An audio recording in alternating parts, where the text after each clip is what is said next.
Hey there, Chevette owners, YouTube, how's it going? We're doing that install on that sending unit right now. You that don't mess with these lock rings or don't know how to take them off, they've got these little tabs, and you use like a brass punch on them, or a brass hammer and a brass punch, you know, whatever, soft, it won't spark, typically. You could also get away with a screwdriver if you were really careful and you didn't cause sparks, but brass is the way to go. If you don't mind blowing itself up, then that's cool. Anything will work as long as you can hit it with a hammer and knock it loose. But you're going to hit on these flats until these little areas line up with these little areas, and then the lock ring comes out with the sending unit. And then once we have it out of here, then we can take the lock ring and fish it off with the lines, transfer it over to the new piece. When you're under the car, make sure that you clean this area up really well, because this is where it grounds. If this is dirty and rusty, it won't ground there. And then your sending unit wire here can be taken off at the back of the tank. And then you can transfer the wire from the sending unit across the top of the tank to the new sending unit when you put it back together.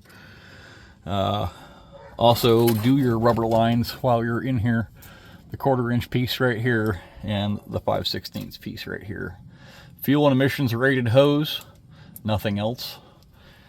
You do not need the expensive fuel injection rated hose that has the liner on the inside of it, be it black, white, or blue, depending on where you're getting it.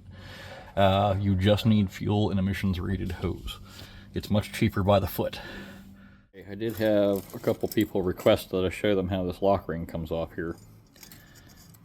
You can just get it over top of one, not two. But you get it in just the right position, and it just comes right off. So make sure that when you put it back on, you put it back on the right way, and not like that. You want that lip up.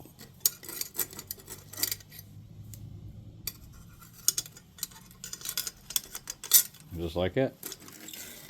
I'm going to get ready to slam it in the tank then. Okay, so got the old one, the old and busted one, out. I'm assuming based on the looks of this, it's probably going to be this that needs to be cleaned up. So I will probably repair this factory one, clean it up, coat it, and stick it on the shelf for an emergency for another one that might need one. Obviously this one's been repaired, but it's not been repaired badly, so I'll give it a second chance for a beater. In the meantime, we need to test this new one. And for all intents and purposes, it's as identical as it can get. The bends are all in the right place, the rheostat's in the right spot, the float's going to work exactly the same way. So there's really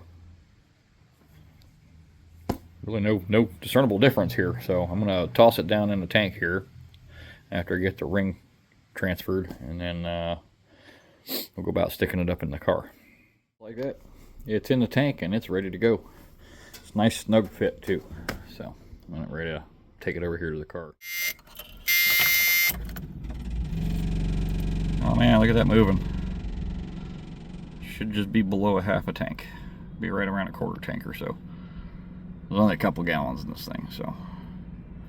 And I'm on a downhill right now. Yeah, perfect. That's about what I figured. Looks good. Alright folks, so what I'm going to do is I'm going to test this through a full tank this week, and then when we come back here for a follow-up video here next week, when I start to go over the stuff that we're going to be doing for mile per gallon testing,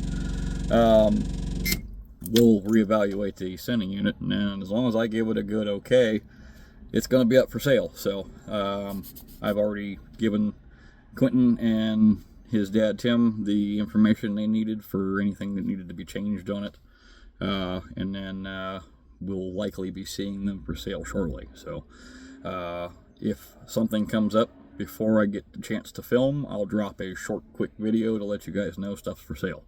As soon as I know, you'll know. So you guys take it easy, and I'll see you on the other side of things.